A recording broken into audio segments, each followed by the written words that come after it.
ধরো একটি নৌকায় তিনজন মাঝি আছে। তিনজন মাঝি নৌকাটিকে তিনটি ভিন্ন ভিন্ন দিকে নিয়ে যাওয়ার চেষ্টা করতেছে। কারণ প্রশ্ন হচ্ছে নৌকাটি উত্তর দিকে যাবে কিনা। তুমি কি এটার উত্তর দিতে পারবে?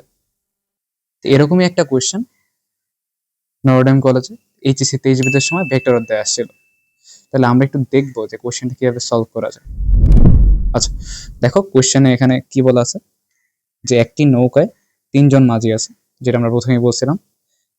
প্রথমেই দুজন মাঝি যথাক্রমে 8 মিটার পার সেকেন্ড বেগে দক্ষিণ দিকে ও দ্বিতীয় মাঝি উত্তর পূর্ব দিকে ঠিক মধ্য দিয়ে 3√2 মিটার পার সেকেন্ড বেগে নৌকা চালাচ্ছে। অর্থাৎ প্রথম মাঝি 8 মিটার পার সেকেন্ড বেগে দক্ষিণ দিকে যাচ্ছে। দেখো আমরা একটা চিত্র এঁকে নিছি, এখানে সবগুলো দিক দিয়ে দিয়েছি পূর্ব পশ্চিম উত্তর দক্ষিণ। প্রথম যে মাঝির কথা বলা আছে 8 মিটার পার সেকেন্ড বেগে দক্ষিণ দিকে যাচ্ছে। দক্ষিণ দিন কোন দিকে? নিচের দিকে। উনি 8 মিটার পার সেকেন্ড বেগে যাচ্ছে, অর্থাৎ আমরা যেটা V1 ধরলাম, প্রথম মাঝির বেগ V1 দক্ষিণ দিকে যাচ্ছে। তারপর বলা আছে দ্বিতীয় মাঝি পূর্ব আর উত্তর দিকে ঠিক মাঝামাঝি দিয়ে 3√2 মিটার পার সেকেন্ড বেগে যাচ্ছে। অর্থাৎ এই V2 যেটা আছে, V2 হচ্ছে 3√2, তৃতীয় মাঝির বেগ, ওইটা পূর্ব দিকের সাথেও 45 ডিগ্রি কোণ তৈরি করবে, উত্তর দিকের সাথেও 45 ডিগ্রি কোণ তৈরি করবে। তারপর বলা আছে যে তখন নদীতে পূর্ব দিক বরাবর স্রোতের বেগ 12 মিটার পার সেকেন্ড। অর্থাৎ তখন স্রোতের বেগ দেওয়া ছিল পূর্ব দিকে, যেটা ইউ দেওয়া আছে। ইউ কত? ইউ হচ্ছে আমাদের 12 মিটার পার সেকেন্ড। তারপর তৃতীয় মাঝি নৌকাটি সোজাসুজি উত্তর দিকে নিয়ে যাওয়ার লক্ষ্যে নৌকাটিকে পূর্ব দিকের সাথে নির্দিষ্ট দিকে 20 মিটার পার সেকেন্ড বেগে নৌকা চালাতে শুরু করলো। আচ্ছা, তারপর বলা হচ্ছে 3 নাম্বার যে মাঝি আছে উনি হচ্ছে পূর্ব দিকের সাথে সামথিং অ্যাঙ্গেল করে, ওই অ্যাঙ্গেলটা আসলে বলা নাই আমাদের, আমরা ধরে নিলাম আলফা। পূর্ব দিকের সাথে সামথিং অ্যাঙ্গেল করে এই V3 অর্থাৎ 20 মিটার পার সেকেন্ড বেগে চালাচ্ছে।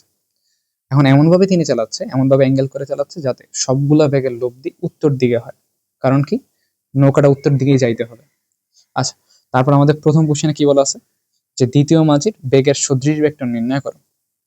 আচ্ছা, প্রথমত বুঝতে হবে সদৃশ ভেক্টরটা কি জিনিস। সদৃশ ভেক্টর হচ্ছে যখন দুইটা ভেক্টরের দিক একই হয় তখন দুইটা ভেক্টরকে পরস্পরের সদৃশ ভেক্টর বলা হয়। এখন যদি আমাদের কাছে একটা ভেক্টর দেয়া থাকে, ওই ভেক্টরের সদৃশ ভেক্টর বের করতে হলে কি করতে হবে? নতুন এমন একটা ভেক্টর লিখতে হবে যার দিক আমাদের এক্সিস্টিং ভেক্টরের একই দিকে। তাহলে আমরা দেখি কেমনে করা যায়। প্রথমত আমাদের কি করতে হবে যে গ নম্বর সলভ করবো আমরা। গ নম্বরে এই যে V2 সদৃশ ভেক্টর কি, দ্বিতীয় মাঝির বেগ মানে কি, এই যে V2, এই V2 ভেক্টরটা সদৃশ ভেক্টর বের করতে হবে। V2 এর মান তো দেয়া আছে 3√2, আবার কত অ্যাঙ্গেলে যায় ওইটাও দেয়া আছে, কিন্তু এটার ভেক্টর ফর্ম বা ভেক্টর রূপে দেয়া নেই। তাহলে আমাদের প্রথম ভেক্টর রূপে নিয়ে নিতে হবে, তারপরে এটা সদৃশ ভেক্টর বের করতে হবে। ভেক্টর রূপে নেওয়ার জন্য আমাদের এটাকে উপাংশে বিভক্ত করতে হবে। তাহলে উপাংশে বিভাজনটা একটু দেখে আসি। দেখো, আমরা তো জানি যে একটা ভেক্টর যদি বি থাকে আর এটা যদি এক্স অক্ষের সাথে আলফা কোণ তৈরি করে, তাহলে এই যে এক্স অক্ষ বরাবর এটার উপাংশ কত হবে? V X equal V cos alpha. আর এক্স অক্ষের যে লম্ব উপাংশ বা লম্ব দিকে যে ওয়াই অক্ষ, ওই বরাবর অংশ কত হবে? V sine alpha. তাহলে এক্স অক্ষ বরাবর হলো ভি কজ আলফা, ওয়াই অক্ষ বরাবর ভি সাইন আলফা। তার মানে সিম্পলি কি বলা যায় যে যার সাথে অ্যাঙ্গেল ওইটা হবে কজ আলফা, আর এটার যে লম্ব আছে ওইটার বরাবর কি হবে? Sine alpha. ঠিক আছে, তাহলে সেম ভাবে আমরা এখানে কি করবো যে V2 এর জন্য দুইটা উপাংশে বিভক্ত করবো। একটা হচ্ছে এক্স অক্ষ বরাবর অর্থাৎ পূর্ব দিকে, আর একটা হচ্ছে ওয়াই অক্ষ বরাবর অর্থাৎ উত্তর দিকে। তাহলে দেখো আমরা যে V2 কে দুইটা উপাংশে বিভক্ত করি, তাহলে কিভাবে বলা যায় V2 কে দুইটা উপাংশ, মানে প্রথম হচ্ছে আমাদের কি আসবে? V2 এক্স অক্ষ বরাবর যে উপাংশ এটা আসবে। আচ্ছা, V2 এই যে V2 যে ভেক্টরটা সেটা এক্স অক্ষের সাথে কত ডিগ্রি কোণ তৈরি করে? 45 ডিগ্রি। তার মানে এখন আমাদের এই থিটা বা 45 ডিগ্রি কোণ তৈরি করে, অর্থাৎ এক্স অক্ষ বরাবর উপাংশ তাহলে কত হবে? V2 cos 45 degree. তাহলে V2 cos 45 ডিগ্রি। তাহলে এটা যদি ভ্যালু বের করি তাহলে কত আসবে? দেখো, V2 এর ভ্যালু তো আমাদের জানা আছে যে 3√2, cos 45 এর ভ্যালু জানা আমাদের কত? 1/√2। তাহলে আমাদের এটা লিমিট যা আসবে 3 মিটার পার সেকেন্ড। সেম ভাবে আমি V2 এর জন্য y বরাবর উপাংশ কত এটা বের করতে পারি, অর্থাৎ উত্তর দিক বরাবর উপাংশ। এটা কত হবে? x বরাবর যদি V2 cos আলফা হয়, cos 45 ডিগ্রি হয়, তাহলে y বরাবর কত হবে? V2 sin 45 degree. আমি যদি বের করি 3√2 ইন্টু sin 45 মানে 1/√2 আসবে হচ্ছে আমাদের 3 মিটার পার সেকেন্ড। তাহলে কি পেয়ে গেলাম?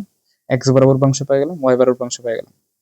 এখন আমাদের তো তেমন কোনো কাজ নেই, আমাদের কাজ কি এখন হচ্ছে এই যে দুইটা উপাংশ পাইলাম, এই দুইটা উপাংশ দিয়ে পূর্ণ V2 ভেক্টরটাকে লিখা। দেখো x বরাবর উপাংশ কত পেয়েছি আমি? 3, তাহলে 3 i ক্যাপ কেন? কারণ এক্স বরাবর এই জন্য। আর ওয়াই বরাবর কত পাইছি? তাও 3। এটার সাথে জে ক্যাপ, কারণ ওয়াই বরাবর একক ভেক্টর হচ্ছে আমাদের জে ক্যাপ। আচ্ছা, তাহলে ভি টু ভেক্টর পেয়ে গেলাম। এখন আমাদের এই যে ভি টু ভেক্টর অর্থাৎ দ্বিতীয় মাঝির যে বেগের ভেক্টর অর্থাৎ ভি টু ভেক্টরের সদৃশ ভেক্টর নির্ণয় করতে হবে। তাহলে সদৃশ ভেক্টর আমরা তো বলছিলাম যে এমন একটা ভেক্টর নির্ণয় করতে হবে যার দিক ভি টু এর দিক একই। এখন একটা সিম্পল এক্সাম্পল দিই, দেখো ধরো যে আমাদের কাছে একটা ভেক্টর আছে, কি ভেক্টর আছে? আই ভেক্টর আছে। আমাদের কাছে একটা 2i ক্যাপ একটা ভেক্টর আছে। এখন এই ভেক্টর তাহলে কোন দিকে, এই ভেক্টরের দিক কোন দিকে? আই ক্যাপ দ্বারা বুঝতে পারতেছি এটা এক্স অক্ষের দিকে অবস্থিত, এক্স অক্ষ বরাবর। আর এটার মান কত হবে? এটার মান হবে 2, কারণ 2 আছে গুণাকারে। এটা 2i ক্যাপ, মানে এটার ডিরেকশন এক্স অক্ষ বরাবর, আর এর মান হচ্ছে 2। এখন 2i ক্যাপকে যদি আমি 2 দ্বারা গুণ করে দিই নতুন করে, তাহলে কত হয়ে যাবে বলো তো? হয়ে যাবে হচ্ছে 4i ক্যাপ। হয়ে যাবে কত? 4i cap. এখন কি মনে হয় এটার দিক কোন দিকে থাকবে? 4i ক্যাপ, যেহেতু আই ক্যাপ আছে একই ডিরেকশনে থাকবে, একই দিকে থাকবে। কিন্তু এটার মান তখন কত হয়ে যাবে? 4 হয়ে যাবে, অর্থাৎ আগে ছিল 2, এখন হয়ে গেল 4। তার মানে মান ডাবল হয়ে গেছে। তার মানে দেখতে পাচ্ছি যে একটা ভেক্টরকে যদি কোনো একটা স্কেলার দ্বারা গুণ করি, স্কেলার মানে কি যে কোনো সংখ্যা হইতে পারে, 1 2 3 4 5, যে কোনো অঙ্ক দ্বারা যদি গুণ করে দিই, অঙ্ক বা সংখ্যা দ্বারা যদি গুণ করে দিই, তাহলে ওই ভেক্টরটার দৈর্ঘ্যে বড় ছোট হয়ে যায়, অর্থাৎ মানের চেঞ্জ হয়, মানের চেঞ্জ হয়ে যায়, কিন্তু দিক একই থাকে, দিক একই থাকে। যেমন এখানে হয়েছে যে 2 দ্বারা গুণ করার কারণে দৈর্ঘ্যে 2 গুণ হয়ে গেছে, কিন্তু আমাদের দিক এক্স অক্ষ বরাবরই আছে। তার মানে আমি একটা ভেক্টরকে যে কোনো স্কেলার দ্বারা গুণ করলেই সেম দিকেই থাকবে, হয়তো মানের চেঞ্জ হবে কিন্তু দিক একই থাকবে। তাহলে আমি এখানেও কি সেম কাজ করতে পারি না? প্রশ্নের মধ্যে কি চাইছে আমাদের? এই যে ভি টু ভেক্টরটা সদৃশ ভেক্টর বা দিক একই এমন একটা ভেক্টর বের করতে হবে। তাহলে এই যে ভেক্টরটাকে যদি আমি যে কোনো স্কেলার মান দ্বারা যে গুণ করে দিই, তাহলে নতুন যে ভেক্টর পাবো ওইটার মানের হয়তো চেঞ্জ হবে, কিন্তু দিকটা একই থাকবে। দিক একই থাকা মানে কি? সদৃশ ভেক্টর। তার মানে আমি এখন যদি একটা সদৃশ ভেক্টর লিখি, কিভাবে লিখতে পারি? ধরো যে সদৃশ ভেক্টর হচ্ছে সদৃশ ভেক্টর ভি টু প্রাইম বললাম, এটারে ভি টু প্রাইম। ওইটা কোথায় আসবে? ধরো যে আমি যে কোনো সংখ্যা দ্বারা, এই যে আমাদের ভেক্টর যেটা আছে ভি টু কে, ভি টু মানে কত? 3i cap plus 3j cap, এটাকে যে কোনো সংখ্যা দ্বারা গুণ করলে আমি সদৃশ ভেক্টর পাবো। সাপোজ 2 দ্বারা গুণ করলাম, তাহলে কত আসবে? 6i cap plus 6j cap. আমি 2 দ্বারা গুণ করছি, তুমি চাইলে যে কোনো কিছু দ্বারা গুণ করতে পারো। 2 এর জায়গায় 5 10 15 20 100 1000 যা মন চায় গুণ করতে পারো। তাতে কি আসবে? হয়তো ভেক্টরের মান তত গুণ হয়ে যাবে, কিন্তু দিক একই থাকবে, অর্থাৎ নতুন একটা সদৃশ ভেক্টর পাবো। ঠিক আছে, তাহলে এটা আমাদের মেইন কনসেপ্ট ছিল যে সদৃশ ভেক্টর কেমন নির্ণয় করা লাগে। আমি শুধু একটা সাপোজ একটা নর্মাল সংখ্যা স্কেলার দ্বারা গুণ করলে নতুন একটা সদৃশ ভেক্টর পাই, যে প্রসেসের মাধ্যমে আমরা ভি টু এর সদৃশ ভেক্টর ভি টু প্রাইম বের করলাম। এখন আমরা তার পরের কোশ্চেন অর্থাৎ 4 নাম্বারটা করব। 4 নাম্বারে কি বলা আছে? যে তৃতীয় মাঝির চেষ্টা সফল হয়েছিল কি? তৃতীয় মাঝি এসে কি চেষ্টা করতেছিল? আমাদের প্রশ্ন কিন্তু বলা আছে তৃতীয় মাঝি পূর্ব দিকের সাথে এমন একটা অ্যাঙ্গেলে চলতেছিল যাতে হচ্ছে কি আমাদের নৌকাটা আলটিমেটলি উত্তর দিকে যায়। তার মানে এই যে সোজাসুজি উত্তর দিকে নিয়ে যাওয়ার লক্ষ্যে তৃতীয় মাঝি চাচ্ছিল নৌকা যাতে উত্তর দিকে যায়। তো এই জন্য সে 12 মিটার পার সেকেন্ড বেগে পূর্ব দিকের সাথে সামথিং অ্যাঙ্গেল করে যাচ্ছিল। কারণ কত অ্যাঙ্গেল করে যাচ্ছিল এটা আসলে আমাদের বলা নেই। তাহলে এখানে বলা হয়েছে তোমাদের চেষ্টা সফল হবে কিনা। তাহলে আমি এখানে চাইলে এই যে আলফা, আলফা কত হইলে আমাদের উত্তর দিকে যাবে নৌকা ওইটা বের করতে পারি। তাহলে তৃতীয় মাঝে যদি ওই আলফা পরিমাণ কোণ করে পূর্ব দিকের সাথে ওই আলফা পরিমাণ কোণ করে যায়, তাহলে হচ্ছে সে তার চেষ্টা সফল হবে, না হয় হবে না। তাহলে এখন আমাদের টার্গেট কি? এখন আমাদের টার্গেট হচ্ছে বের করা যে আলফা কত হলে নৌকাটা উত্তর দিকে যাবে, ওইটা আমাদের বের করতে হবে। আচ্ছা, তাহলে আমরা শুরু করি। দেখো এখানে আমরা চিত্রের মধ্যে সবকিছু আগে থেকে আঁকা আছে। যে ভি ওয়ান মানে কি? প্রথম যে মাঝির বেগ ভি ওয়ান নিচের দিকে, দ্বিতীয় মাঝির বেগ ভি টু এই দিক বরাবর 45 ডিগ্রি কোণ করে পূর্ব দিকের সাথে। আর ইউ আমাদের কি দেয়া আছে? কার বেগ এটা? ইউ হচ্ছে আমাদের স্রোতের বেগ পূর্ব দিকে। আর ভি3 আমাদের দেয়া আছে। তাহলে আমরা একটু যেগুলোর মান দেয়া নেই একটু লিখে ফেলেছি। ভি ওয়ান এর ভ্যালু কত দেয়া আছে? 8 মিটার পার সেকেন্ড। ইউ এর ভ্যালু কত দেয়া আছে? 12 মিটার পার সেকেন্ড। আচ্ছা, তাহলে এখন আমাদের দেখতে হবে আলফা কত হবে। আচ্ছা, এখন আমার একটা কথা বলো, এই জিনিসটা খুব ভালো মতো বোঝা লাগবে। দেখো যে আমি কি বললাম যে দ্বিতীয় মাঝি চেষ্টা করতেছিল যাতে হচ্ছে নৌকাটা উত্তর দিকে যায়, সরাসরি উত্তর দিকে যায়। আচ্ছা, নৌকাটা যদি উত্তর দিকে যাইতে হয় তার মানে কি? তার মানে হচ্ছে নৌকাটার উপর যে যে ভেগ কাজ করতেছে সবগুলা ভেগের লব্ধি উত্তর দিকে কাজ করবে। সবগুলা ভেগের লব্ধি যদি উত্তর দিকে কাজ না করে অন্য কোনো দিকে কাজ করতো তাহলে নৌকাটা তো ওই দিকে যাইতো, উত্তর দিকে যাইতো না। তার মানে সবগুলা ভেগের লব্ধি অবশ্যই উত্তর দিকে কাজ করবে। তার মানে আমি বুঝতে পারতাছি সবগুলা ভেগের লব্ধি এই উত্তর দিক অর্থাৎ ওয়াই অ্যাক্সিস বরাবর কাজ করবে। পূর্ব দিক অথবা এক্স অ্যাক্সিস বরাবর কোনো লব্ধি থাকবে না। লব্ধি কত হবে বা কোনো বেগ থাকবে না, বেগের উপাংশ সব হবে 0। তার মানে এখন আমাদের এই পূর্ব দিক বরাবর যে যে বেগ আছে সবগুলা কি হয়ে যাবে, 0 হয়ে যাবে। দেখো তাহলে আমরা কি বলতে পারি যে পূর্ব দিক বরাবর কোন কোন বেগ আছে বল। পূর্ব দিক বরাবর আছে হচ্ছে স্রোতের বেগ আছে ইউ, তারপর কি আছে, তারপর হচ্ছে আমাদের এই যে ভি টু মানে দ্বিতীয় মাঝির যে বেগ ওইটার একটা উপাংশ আছে, কত আছে, ভি2 cos 45 ডিগ্রি। তাহলে কত হবে +v2 cos 45 ডিগ্রি। তারপর দেখো যে ভি3 অর্থাৎ তৃতীয় মাঝির যে ভি3 বেগ ওইটার একটা উপাংশ আছে পূর্ব দিকে, ওইটা কত হবে ভি3 cos আলফা, যেহেতু আমাদের মধ্যবর্তী কোণ আলফা। তাহলে কত হবে এখানে +v3 cos আলফা। আর কি কোনো বেগ আছে, দেখো আরেকটা বেগ তো আমাদের কাছে আছে যে ভি1, ওইটা কোন দিকে, দক্ষিণ দিকে। দক্ষিণ দিকে আর পূর্ব দিকের মধ্যবর্তী কোণ 90 ডিগ্রি। তার মানে এই যে ভি1 এর কোন উপাংশ পূর্ব দিকে থাকবে না, কোন উপাংশ পূর্ব দিকে থাকবে না। এটা মুখে বলার চেয়ে লিখে দিই ডিরেক্ট। দেখো তাহলে এই যে ভি1 এর অর্থাৎ প্রথম মাঝির বেগের ভি1 এর পূর্ব দিক বরাবর উপাংশ কত হবে, ভি1 cos 90 ডিগ্রি। 90 ডিগ্রি যেহেতু মধ্যবর্তী অ্যাঙ্গেলের জন্য, তাহলে তুমি এরা কি -90ও বলতে পারো, যেহেতু আমি এন্টি ক্লকওয়াইজ নিচ্ছি। তাহলে cos -90 ডিগ্রি, কারণ হচ্ছে আমি কি নিচ্ছি, ক্লকওয়াইজ বা ঘড়ির কাঁটার দিকে নিচ্ছি।